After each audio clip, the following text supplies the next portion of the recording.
Move to the much awaited part, which is the FAQ. The format of the FAQ would be as follows. We have a set of questions that we have gathered by the research that we have done on the most commonly raised questions. So we will raise one question from our list, and then we'll take one question from the audience to keep it dynamic. We'll take one question from our list and then alternate between one question with the audience members. So the first question to Sheikh Muslihuddin: what is the reality or the haqiqah of dinars? So the reality which we have understood from the explanation is that the dinar will be a kind of hybrid cryptocurrency. It's not completely algorithmic, al-Khwarizmiyah. I'm getting confused with the Arabic and English anyway. It will not be completely algorithmic, and it will not be completely underlying asset based. It will be mix of it. However, in any case, the composition of the real tangible assets would not be less than 60%. That means if a person is owning a dinar, it is getting the 60% of value of that dinar from the real assets, which is transpiring the value of the real assets or the tangible assets underlying this dinar. And the rest of 40% is as per the market price. Similar to the shares. Shares represent the ownership.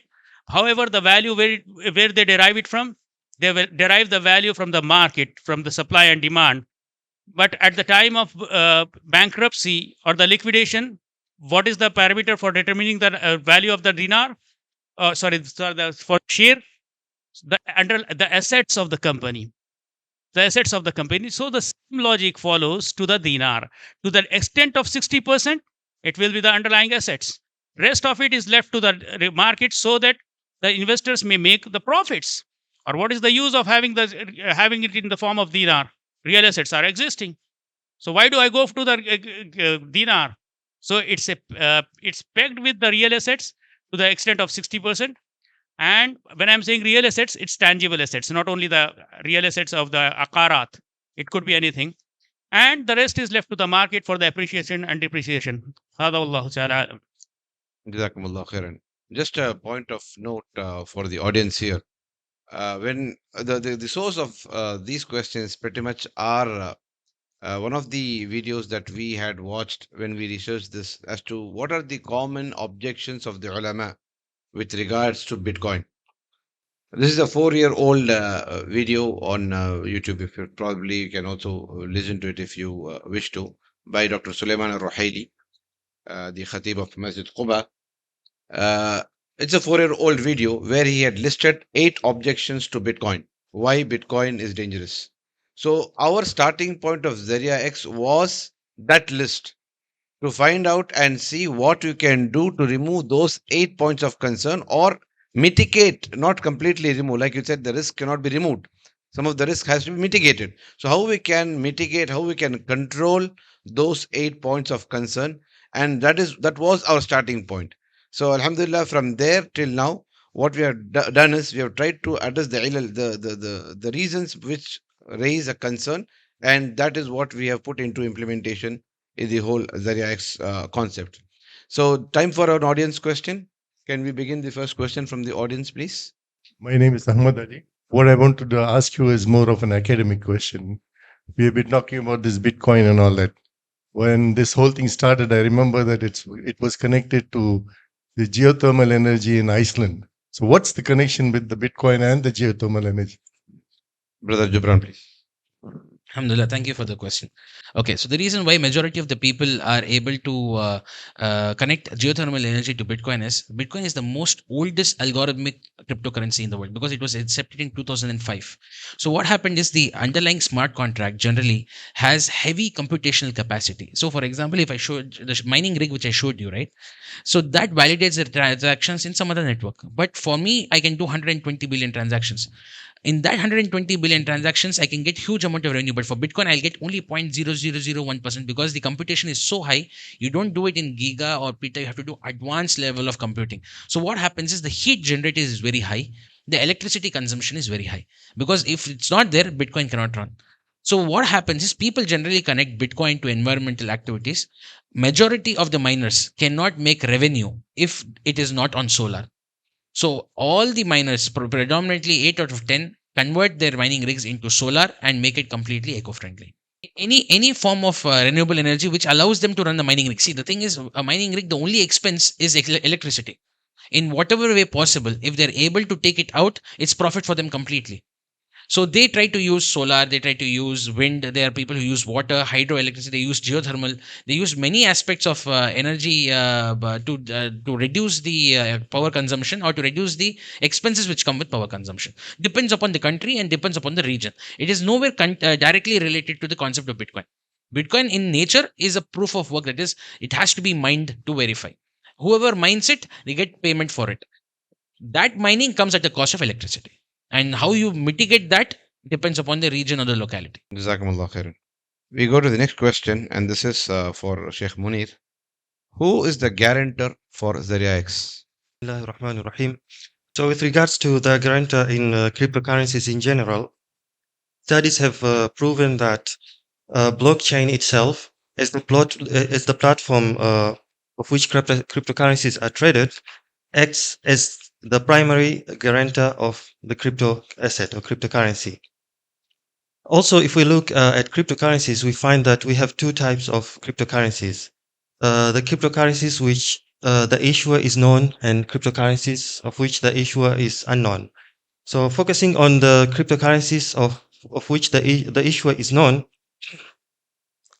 the issuer will bear part of the responsibility of the cryptocurrency, and he will act as a guarantor depending on what percent of the cryptocurrency is backed by an underlying asset.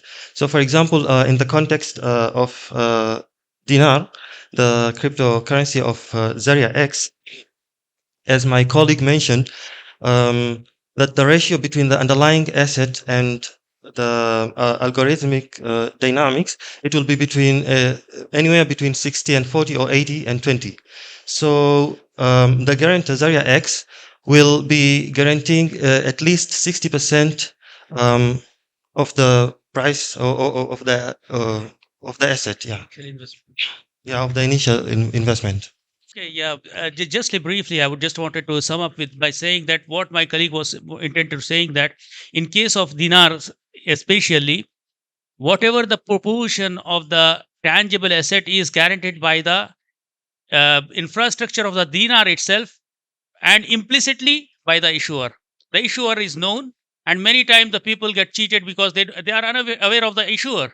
In case of DNRC, the issuer is known, registered with the regulatory bodies, and it is subject to face the cases leveled against him. Everything is there. So the guarantee is there. So guarantee is can be infused in the concept of cryptocurrencies. That's the point he wanted to make. Any questions from the audience? If not, we go to the next question. This technology, nothing but data and is reserved. Then you move to currencies. What is the relation between these two and the business point of view? Cryptocurrency is the vehicle which facilitates the transfer of data between blocks. Blocks are containers of data. Blocks are houses which store data. Data is, for example, the transactions that we make, the properties that we own, what we purchase, what we sell, all the transactions that we do on the network completely is a data. For example, your invoice is a data, your receipt is a data, your bill book is a data, your book of accounts is a data. That is the blockchain. The block in the blockchain is the container of data, is something that possesses, like in cloud server, what you say, server stores data. Similarly, the blocks in the blockchain store data. But for this data to be replicated to multiple blocks to ensure validation that it is not tampered with, there is a vehicle that is required to transfer from house A to house B, like that block A to block B. These vehicles are actual cryptocurrency. These are the things that facilitate transfer of data from one block to subsequent other blocks to make sure that they are versatile, non-tamperable, and permanent. Just to add to this, so basically the problem where it happens when it comes to visualization of blockchain is what data, which data, how data, who's going to put that data. Why should I be worried about data? The question is, anything and everything in this world right now, internet is data. So imagine internet to be data. So anything which happens in internet in Web3 is data. So any person does anything in internet needs to be validated. Any transaction which happens in the internet has to be validated. Now it is all centralized by countries, regulated by countries. In Web3, it is not going to be. It is going to be completely open to all the countries. So if someone is doing anything in the internet, has to be validated, has to be blocked, has to be going into a decentralized platform. That gets stored in the blocks. And any transaction which happens in the internet is crypted by cryptocurrencies. Now, just to lastly add the point to Umar Bhai, imagine you have multiple warehouses in Chennai. All of them are main distributors, and then you have sub dealers in tier 2 cities. So this cryptocurrency is the vehicle which carries from the warehouse to different 2 tier 3 tier regions and distributes the actual product to them. So without cryptocurrencies, a blockchain network cannot exist. Hence the question mark: how can anyone ban cryptocurrencies or blockchain technology? The thing is that when it comes to the data, the people are confused that how the value is being created out of data. It is something intangible. But the same question is not asked when we discuss the money. What is the intrinsic value of this money? Nobody will ask it. Oh, no, it has a different story. It has somebody in the backing and they are saying so and so. So the outcome is that the value is not self-generated. It is generated by somebody at the back of it. Anything. Today, the mic has its own value. Yes, because it's we are using for the amplifying our voice. So the technology has added the value to this physical existing mic. Or else, what's the value of mic? Similarly, the data could be anything, as they said. But today the world is dealing and trading in the data. Data has become the new commodity and the vastly prevailing commodity for the world. Similarly, the data has other functions and other utilities in it. So the crypto world is trying to benefit and float over these benefits. They are saying that we will help you storing and encrypting it. And similarly, we can use these things which are used for the storing and encrypting it. It is not just only the one functionality of the cryptocurrency, crypto asset. For the ease of sake, now take it as the crypto asset. So just keeping it aside, this the physical structure of this mic as just a thing. No, we will use it in a way of currency as well, a transmitter also. So they are using it as currency also. So while protecting this, the feature of transparency and all these things, at the same time they are using it as the currency mode of they are using it as the currency. But now coming back to the concept of currency. So the currency should be looked into its own context. Jazakallah khair. So its own context, we have to look at its own context. Fiat currency, don't just looking at the word of currency, don't confuse it with the fiat currency. Fiat currency is something which is issued by the sovereign bodies. But in the gamings, your children may play video games. But to be very clear, I don't play video games a lot. Even in my childhood, I didn't play. Sorry. So, but I know that there are some currencies, they use, say, the currency. And in the board games, there is currency, isn't it? So for this this virtual world, a currency is there. So it is currency for them. For us, it could be asset and the investment tool. That's the link between them. Add the finishing touch is just to add a finishing touch. Currency is a terminology which has been created. It is not currency till the time you use it as a currency. The actual purpose of cryptocurrency which was created was to basically transfer data and to hold data in a encrypted way. People started using this as a means of value, which started becoming currency. Okay, so in tandem to what I'm saying, you have to understand that currencies are purely based on the requirement which is there. Some countries use cryptocurrencies as a means of storing data. Some countries use cryptocurrency as a legal tender. Some countries use cryptocurrency just for a particular industry, just for a particular place, like only for supply chain and logistics.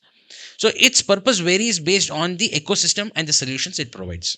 Government of India, particularly Reserve Bank of India, regulates the contribution for the foreign countries, for example, FCRA and all.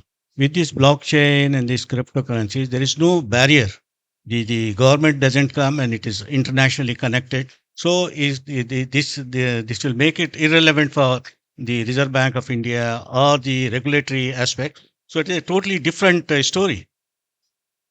It's a very interesting question, which absolutely should have come. If we don't have come, we would have spoken about it. Yeah, is there in our list? So, Alhamdulillah, glad to know you have come to that point. Let's visualize. Web3 is not some random invisible layer. It is internet. From the internet, everything is happening. Till the time you're using the cryptocurrency, in crypto, you don't have to worry about any regulation. The only place where the central bank has the authority is when it's getting converted from the web to fiat. And that transition is where the governments feel that they do not have rights over, because it directly comes to your bank account in terms of the medium of transfer. However, what happens in processes like this is the banks which come up with CBDC or banks which come up with any usual banking protocol, it will not affect them at all, because let's go with the use case. I'm transferring 5 lakh rupees to you. It's come to your digital wallet. But how will you realize it into real life? You have to convert it into fiat currency.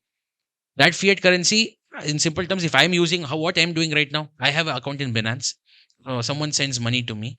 I'm converting that money from crypto to fiat currency. I'm selling it and I get X value of that is 5 lakh rupees in my account is there. Now I have to remove it from my crypto wallet to my actual bank account. Immediately I say withdraw. When I say withdraw, it comes to my bank account as a transfer. How is that RBI does not have control in this? That's the question. The only way there will not be any control is if someone is transferring from Dubai to you in India, it comes to your bank account directly and you do not show the income. But however, every transaction which is getting converted from crypto to fiat will come under the guidelines of RBI. It's not possible, it's missed. Then it remains in crypto. Exactly. It's like you holding shares in a foreign country. The only thing is that cryptocurrency, if used wisely, bridges the gap between central bank and bridges the gap between the Web3 market. And this platform can absolutely do that. How? Anyone who's doing an eKYC in the platform, that is ZaryahX wallet, you have to do a KYC. The KYC is integrated with the bank details. Any transaction which happens in your crypto wallet has to be declared as a bank transaction or has to be declared as your outstanding to the government which you are in. If you are in India, you have to declare to India this is your revenue, because it's completely decentralized in nature. It's not that if I don't say, the bank will not know. The moment the bank gets to know that this person has registered through his KYC, there will be a digital code which is generated. The bank can always put it and check the amount of transactions is done. So it is not possible that the bank will skip it. The bank will be able to see it in the blockchain because it's decentralized. Everyone can see it if they have that code. The only thing is, if he's not realizing it to the to the account in India, his money stays abroad. However, it's still the case with many other transactions which is happening. This makes it more structured and it helps people to come inside. The question which was asked was, one is in regards with it overpowers the central banks, and the second question is AML, anti-money laundering, and how do you can bypasses the regulations. So we do have an answer for that. Yes. I'll just add the question that we have to make it more comprehensive. What is the legal status of cryptocurrencies? Particularly right now, we'll talk about India. What is the legal status of cryptocurrencies in India? Can it be banned? Because a couple of days back, we heard a statement that cryptocurrencies might be banned soon or whatever. Is it possible to ban cryptocurrencies? What is the current status? With the fundamental decentralized nature of cryptocurrencies, it is not possible to ban it, because how can you ban millions of servers decentralized in different parts of the world? Cryptocurrencies in particular cannot be banned per se. What can be banned is the transfer of cryptos from crypto to fiat. It will not come to your bank account, but it will go to some other bank account in some other country. That is the only possible way to ban it. However, that also is not possible if at all. What is happening right now is, if at all the crypto exchange decides to transfer that fund from any other country to your bank account, it will still come to you as a transfer of fund only. So in particular, banning it is not possible. Number one, the legal compliances in India, it's completely allowed. All the compliances are given. As of now, the government is giving us more facilities to do crypto as well as blockchain related projects. 30% taxation. Recently, I had to file for the last year for whatever transactions I have done in terms of profitability for cryptocurrencies. To answer Jamal sir's question, in terms of anti-money laundering, there is only 3 types of technologies in cryptocurrency. It will be a little technical, which avoids anti-money laundering. That is called ZK rollups, zero knowledge rollups. It's a very advanced form of technologies which integrates quantum computing and doesn't allow you to track that. But that in India or any other country is not allowed currently. And that cannot be used to create your own cryptocurrency. All you can do is you take the money from one account, cover it up with the encrypted code, and then transfer it to some other country, and you will not know what money is going from here to there. But in reality, that has been completely banned from the crypto network. Majority of the cryptocurrency networks do not allow that because they themselves don't know in the ledger what is happening. So the people who are validating are not able to validate it because it's completely encrypted with quantum computing. So the network itself rejects transactions which go against anti-money laundering or which are not being able to be validated by the network. Okay, so just to repeat the question, Jamal Jafar Saab had asked, how is that when it comes to FERA and FEMA regulations, when you're getting a foreign money inside, how is that you're going to declare it? The thing is, when it comes to cryptocurrencies, any international transaction cannot be declared because when it's getting encashed, it gets encashed from your local exchange in India. So what happens is that amount is taxed, the TDS is deducted, and then what happens is you have to issue the statement to your to the ITR filing that how many transactions I did in a year in my crypto account. Only then the compliances come that okay, so much of foreign money came inside and so much of transactions you did in this country, from here you are transferred there, and that has to compulsory be filed to the government of India with our ITR filing. I am Dr. Sadaqatullah, former regional director RBI. Okay, first I will clarify what is the regulatory status as of today in India. That will set the record straight Absolutely. for all the entire audience. So at the outside, let me, compliment our Jubran and his team who have just given us a futuristic scenario of Islamic banking. So to that extent, I wish them all the best because Islamic banking, as you said yourself, is in infancy, and especially in India, though our own governor, Dr. Raghuram Rajan, was for it, but somehow it is on the hold. Dr. Our Rakib Saab have the details. We wish that comes through. Once that comes through, then perhaps you will have a better scope for things. But what I understand is that yours is a fintech company, internationally operative, and you are trying to come out with certain products which will be Sharia compliant. Okay, so that will be more of a Islamic banking 2.0, I would call it. Okay, fine.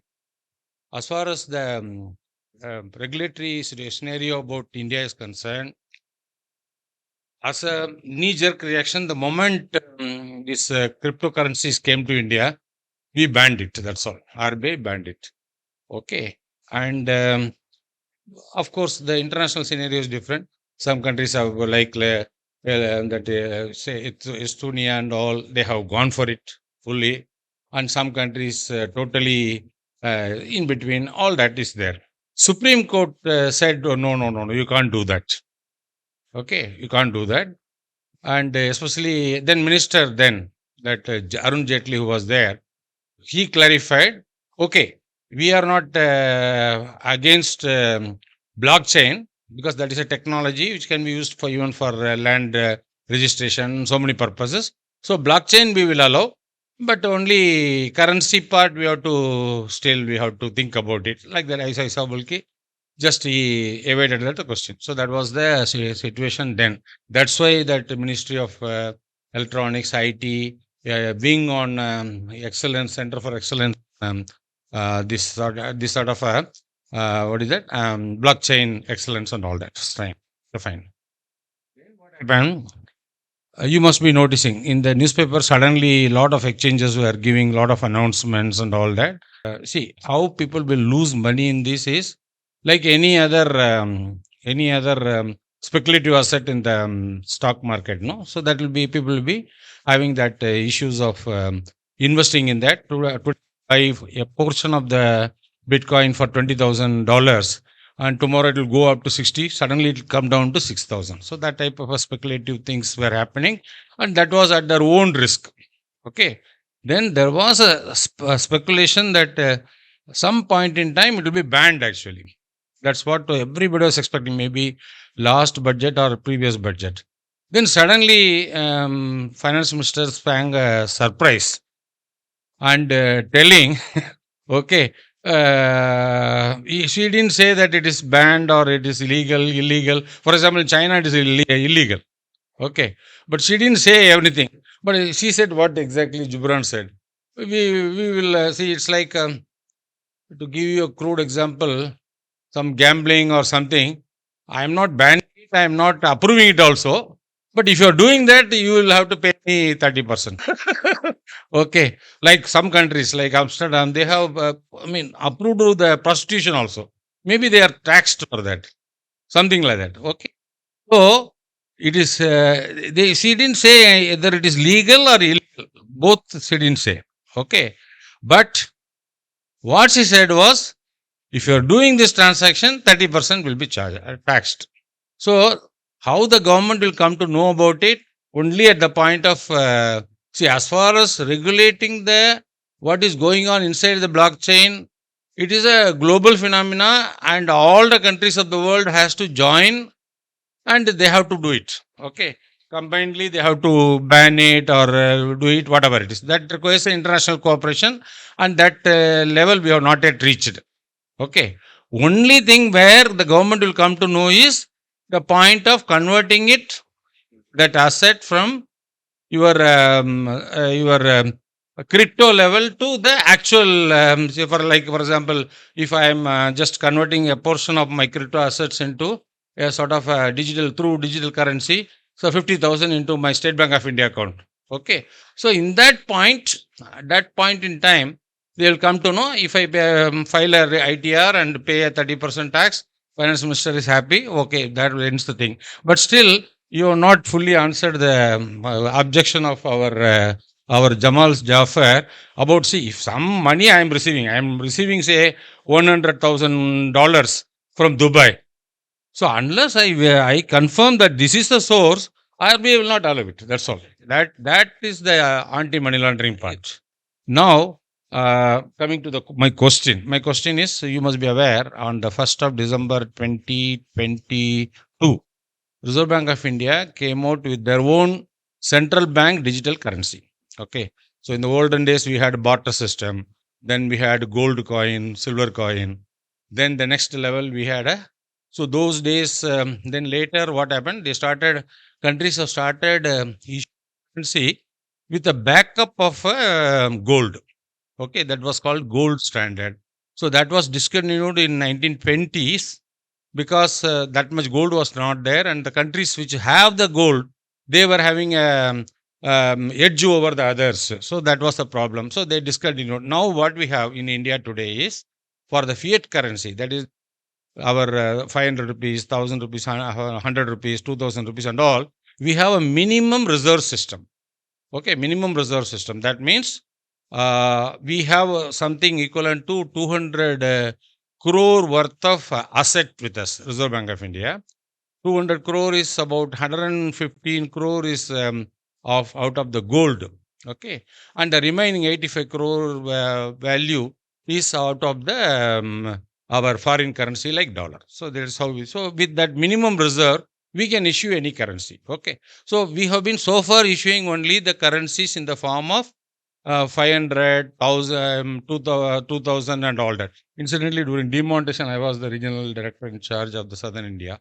Okay. So we were doing that. But very recently, we have now gone, like the coin, no, it can be a gold coin, it can be a fiat paper where a governor says that I will pay you back 2000 rupees if you give this piece of paper, which is worth not even 2 rupees. Okay. So that is fiat currency. But now we have gone for a digital currency also. That means you can download from your, of course, details are not yet given. So you can download an app from the web.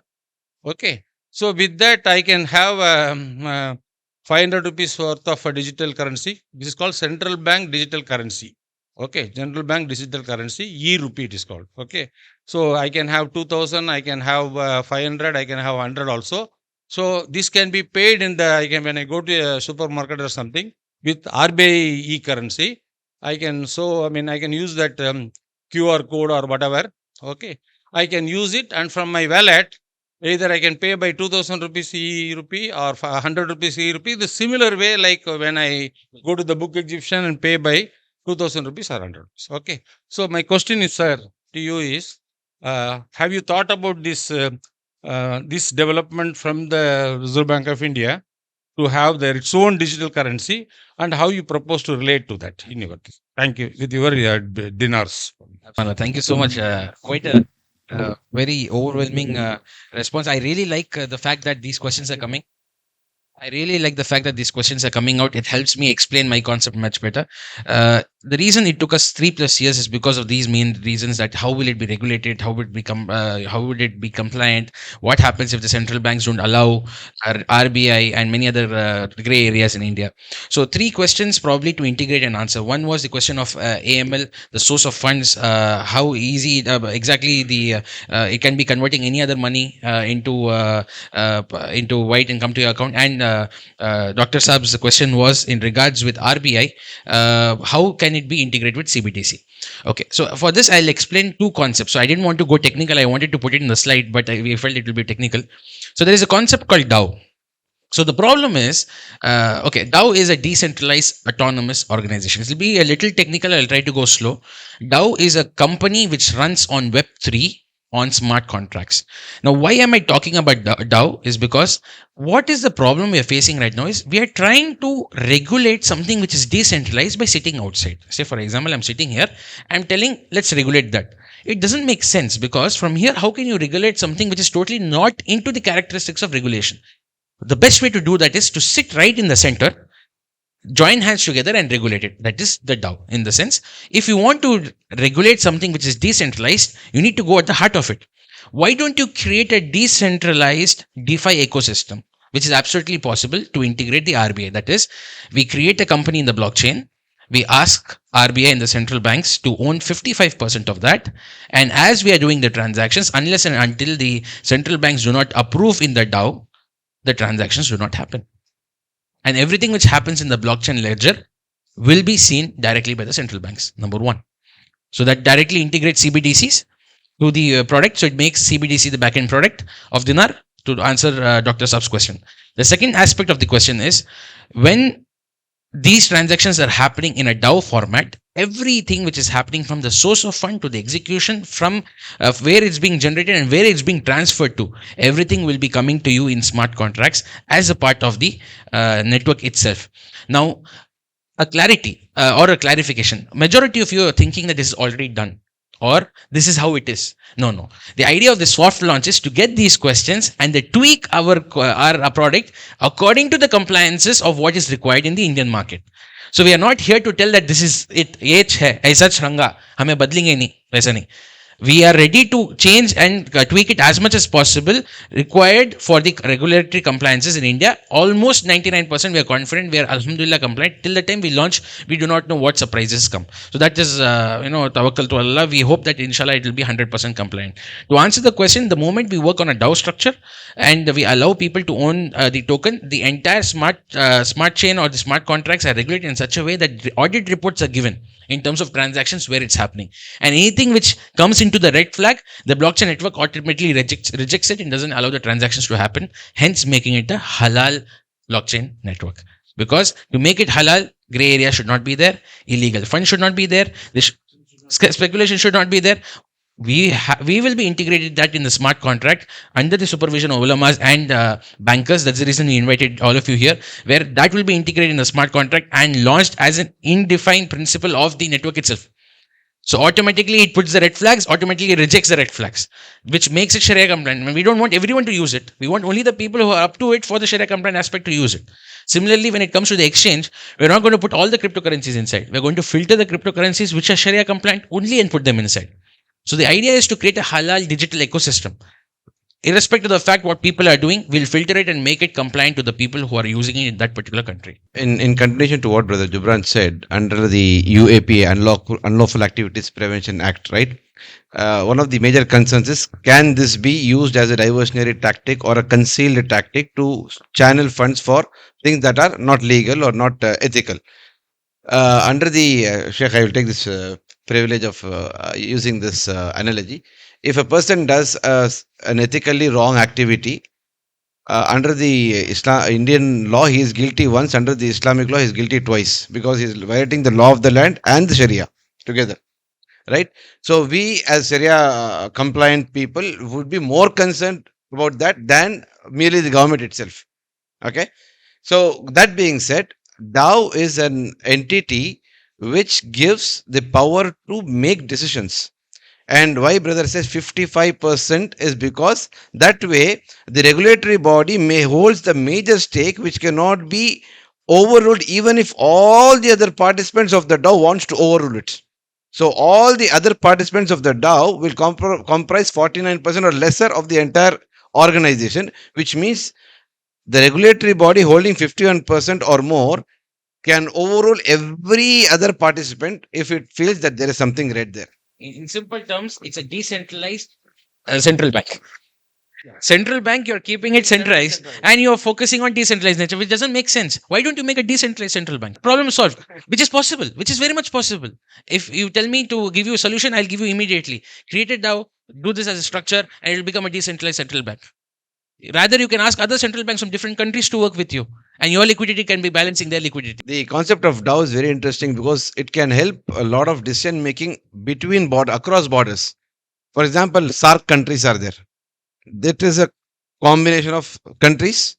Now they have to meet, they have to have their meetings to sit and discuss and debate. DAO can have the representatives of those individual countries voting on policies virtually, which is recorded and that can be implemented. That can be implemented not only on the physical land but also on the digital transactions as well. For example, in the GCC, we have a concept of joint blocking. One of the GCC countries blacklists one person from entry. The other GCC take the intelligence and says, because one GCC country blocked entry, all other GCC countries won't allow him. So this intelligence sharing or reports of collaborated activities or policy decisions is much easier in a DAO than in a physical entity. One of the use cases is prevention of money laundering. It can be any other thing. It can be maximum cap settings, not more than 5 lakh rupees worth of digital currency can come into India into one single account. I mean, I'm saying the moment you open the door, you can regulate probably anything and everything. It's only a matter of how you want to do it. Okay. Egypt has not permitted it. Indonesia has not permitted it. Turkey has not permitted it. Many of the Islamic scholars are still having a divergent view with regard to this currency. Number 3 is that what are the risk factors and how it can be minimized. That enumeration should also have come so that we will be able to understand what are the risk factors involved in it. So you see, you're reading the matter from the Sharia compliance and all these things. And halal is the aspect of Sharia compliance. Yes, as I told you during the presentation, also I clearly mentioned that many of the scholars have a different view, and that will not be settled. Even many scholars are here, and if you come to the transactions part, some part of the world is practicing ina, while the majority of the people are saying it's haram.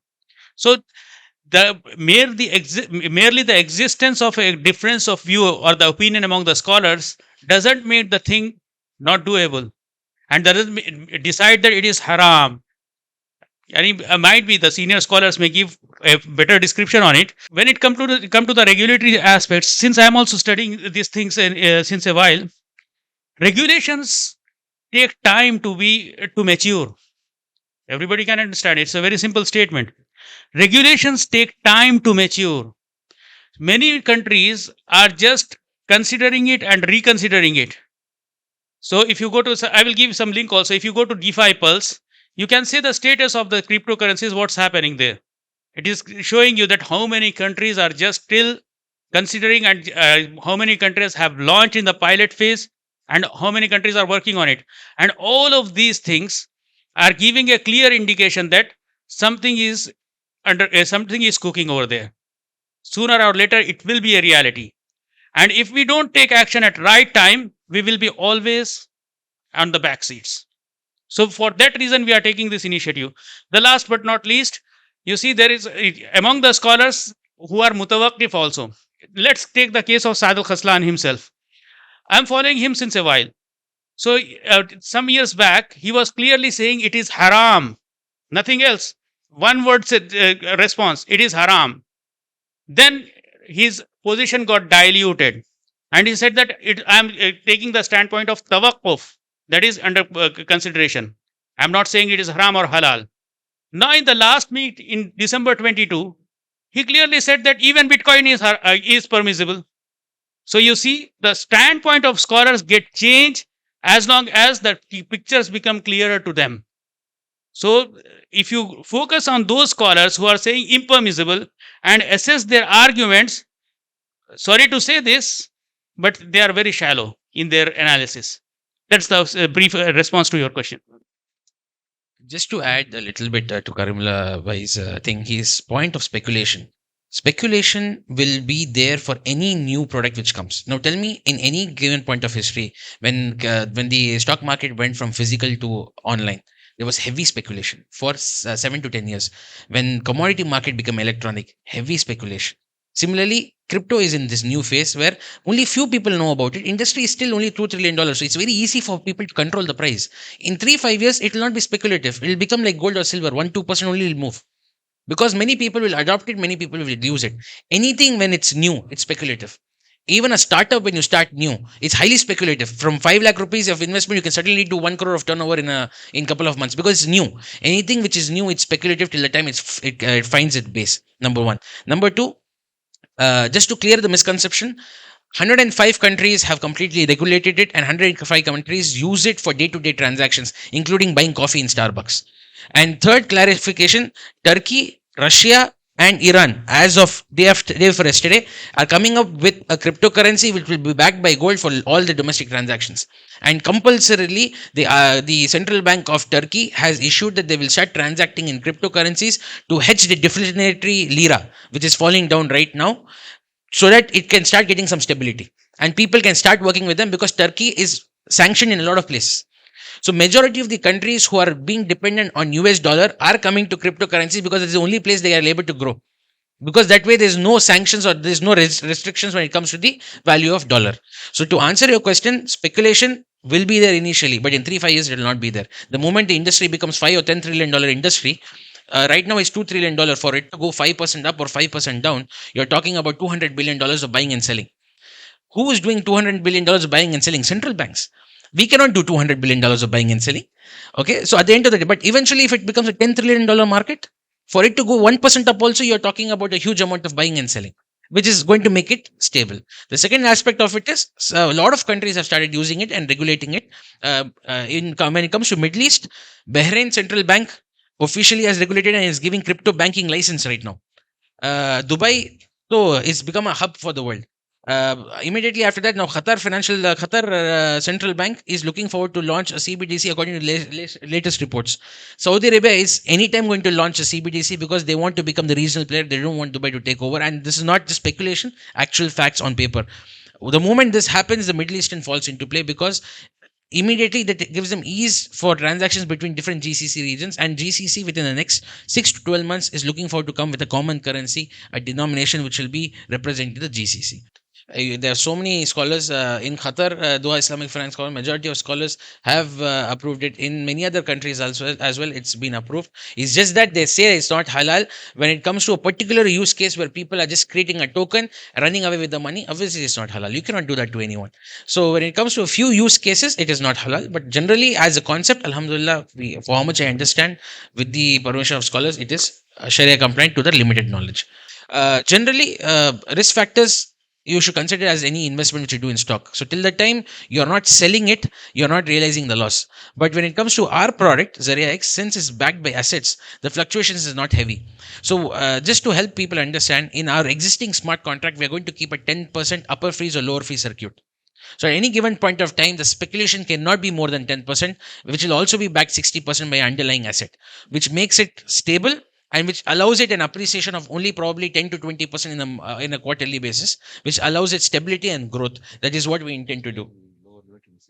Yes. What is a lower limit and an upper limit and lower limit? I think the bankers know that, but the other people, generally in stock market, when a stock is crashing, they immediately do a lower freeze, or upper. If it's growing up, they do an upper freeze, and they have to release it after 24 hours. This locks in the panic. It doesn't allow people to control the prices significantly unless and there are constant sale happening. The smart contract itself of dinar will establish itself in such a way that beyond 10%, if there is a panic selling or someone is trying to manipulate the prices, it freezes itself for 24 hours, and again it will re-release itself the fresh day, which allows the company to either buy the asset or liquidate its assets and control the prices. Jazakallah. For this dinars, what I have understood at this, You see, many stock markets become stable after introducing some rules to control the high fluctuation. A very good example in my mind right now is the example of Qatar Stock Exchange.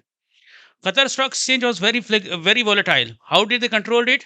They said that now we are setting a rule as a regulatory body that the the prices which are being bidding, yani those who understand the language, bid and offer price. So the bid prices, if they are asking for more than 10%, it shall not be entertained. And similarly, the drop shall not go below 10. Normally on the bidding side, they control it. So by this, the fluctuation came into control. So the one way by which they control is the bidding process and focusing on the profit margin. This is one way, extremely very good. Now the other way which Brother Jubran is proposing is also excellent. He is saying that I will not let the downfall to cross certain base. So it is putting a floor for the drop. Similarly, I will not allow anybody to go beyond something, some roof. So he is putting a flooring and roofing to the whole concept. So it's doable. So volatility is controllable aspect. This is the one thing which I wanted to say. And the other thing is the risk factor. Risk factor is amrun nisabi. It's a relative factor. It depends on the investor. Something you may deem it as a risk, while the other investor doesn't. So in a position of a regulator and a policy maker, I can't just say that to what extent it is safe and when it becomes toxic. That those are the only limits I can set. And if you base everything on the risk, then even you can't sell and buy in the market. It also has its own risk.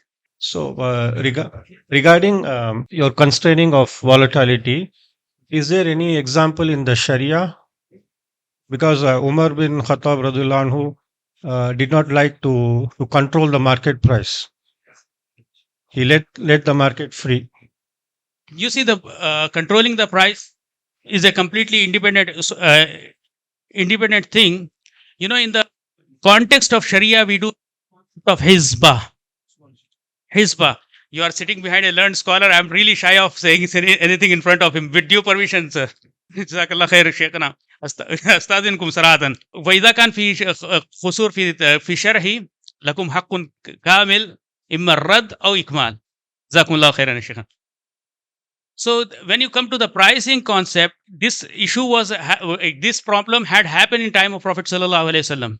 He said that إنما المسعر هو الله أو كما قال عليه الصلاة والسلام. He said that I am not going to set the price. Prices are set by Allah subhanahu wa ta'ala. That is, he was indicating towards free market thing or the free market approach. However, Hizbah is there to watch that this fluctuations or the volatility, is it created by some mischievous acts, cheats or monopoly or those elements which are not permissible in Islam. If it does happen, at that time the ruler have the full capacity to control the price and nobody can say that he is doing anything wrong. Market makers, okay, it's again the another concept. So هذا والله تعالى عالم وأترك المجال لشيخنا الشيخ أنيس إذا كان عنده أي إضافة أو شيء. السلام عليكم ورحمة الله. Sheikh, it's simple, Sheikh. The thing is, there are two phases of dinar. The first phase is a stable ICO. Okay, the assets will be assigned when it's being listed, because when it's in the phase of ICO, it's just issuing tokens as subscription for people to be a part of the product. Assets are there and will be assigned on listing. Because if I assign it right now, the value completely depends upon the value of the asset. Say, for example, if I have a asset worth 1.5 crores in terms of real estate, which I'm picking against it, when I'm issuing the subscription, the value of the company becomes 1.5 crore when I'm issuing the dinar token. But initially, what I look forward to do is that we issue 100 crore dinar tokens hypothetically at 1 paise, and we are issuing it in the market. People are owning the dinar token as a part ownership of the company if they want to. We don't want anyone to do it, or we are not asking anyone to do it. We are not insisting, or we're not proposing. It is there available. If anyone wants to do it, they can do it. Otherwise, still we'll be launching our platform. Yes, we have underlying assets currently behind it. The exact value of the underlying assets, how much we should add or minus, will be depending on the listing price. Just to add to Brother Jubran and add more clarity, is ICO the only source of pegging the asset? No, Sheikh. We already have the asset. Based on the ICO phase result, what quantity of assets has to be pegged will be decided. Anyway, I think the concept is very clear to those who know the the functionality of the share markets. What would be there at the time of IPO, sir? Assets were there. You see, experts are saying something else. So if you are not aware of share market the details, you will not understand the thing. But from the Sharia perspective, I repeat, you get the share in the platform itself. You are getting the share in the ownership. We had to address one question. We will address that, and if there are further questions, can crypto network be hacked? Can it be a victim of cyber crime? This is something that we also wanted to address. There are two parts to the answer. I will give the technical part, and then I will operationally I'll give it to Brother Jubran. See, the ground rule is anything that is got to do with wealth or money would be targeted. Anything that has got to do with money or wealth would be targeted. So, is cryptocurrency a target of hacking? Yes, potential target, definitely, right? And that is the very big target right now. So, attempts will be made. Intrinsically, we have algorithms which are complex enough to prevent that. But that being said, can wallets be stolen without your knowledge from your devices? Yes. It is like sharing your ATM PIN card and then saying my money is lost. So there is potential for hacking if the people who own the assets are not careful. So is it a target of cyber hacking? Yes, it is a big time target. Is it hackable with the intrinsic algorithms and the complex algorithms? Sufficient protection to prevent cyber hacking. And the very concept of decentralization is to make sure that if one element is hacked, the entire network will push it out of the network. The blockchain itself works on the concept of decentralization. So out of 1,000 supercomputers which store my transaction, one computer gets hacked, the remaining 999 will push this out, will shunt it out, which means all the 999 will come back and again give that computer the accurate data. So that one corruption will not go to the 999. The 999 will push the accurate value back to the 1. So it will auto correct itself based on the other ledgers that are there with the accurate data. So this is how the crypto network itself is intrinsically secure through algorithms. However, all other human methods of crime with regards to theft and stealing, what occurs for, I'll give a very quick example that happened day before yesterday. It is something that is that came in the news. One person shared a WhatsApp status with his movie ticket QR code 2 days back. A new movie got released. He bought a 2,000 rupees ticket to watch the movie, and to just boast to his friends, he shared the copy of the ticket on his WhatsApp status.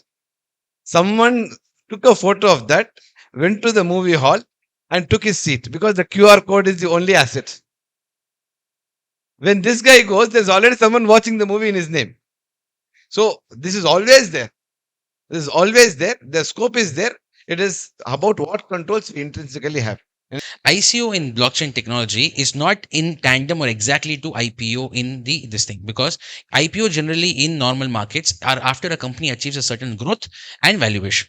In ICO, it's more like when you're forming a private limited company, you're giving your partner shares. Okay.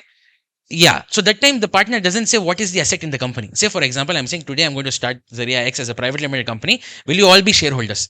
So I'm giving shares. So that is the ICO. Once the company starts growing, whatever profit starts coming, it starts getting distributed as smart contracts to the dinar owners. So that is the first phase of the ICO. The second phase of the ICO is listing. Then that goes into public market. That is IPO. Then you become the listing and public holders. And then what happens is asset is being allocated. That's the thought process. Yeah, in regards with security compliances, just to add, what we wanted to add was generally all the hacks or all the problems in anything electronic happens exactly at the source of the person. That is my KYC or my details. To avoid hacking, we have inshallah integrated something which is unique, which is quantum KYC, which is generally binary codes can be hacked in zeros and ones. But when you add quantum, it is not possible to hack because it includes 5 different layers of, that is visual, retina, fingerprint, then you're talking about voice, and you're talking about codes and your other layer of it. So inshallah, our ZaryahX wallet will be having quantum KYC encryption, but not now. The technology is very advanced, so we're integrating it probably towards the 15th to the 16th month, inshallah. So I hope we have answered the question. Jazakallah khairan.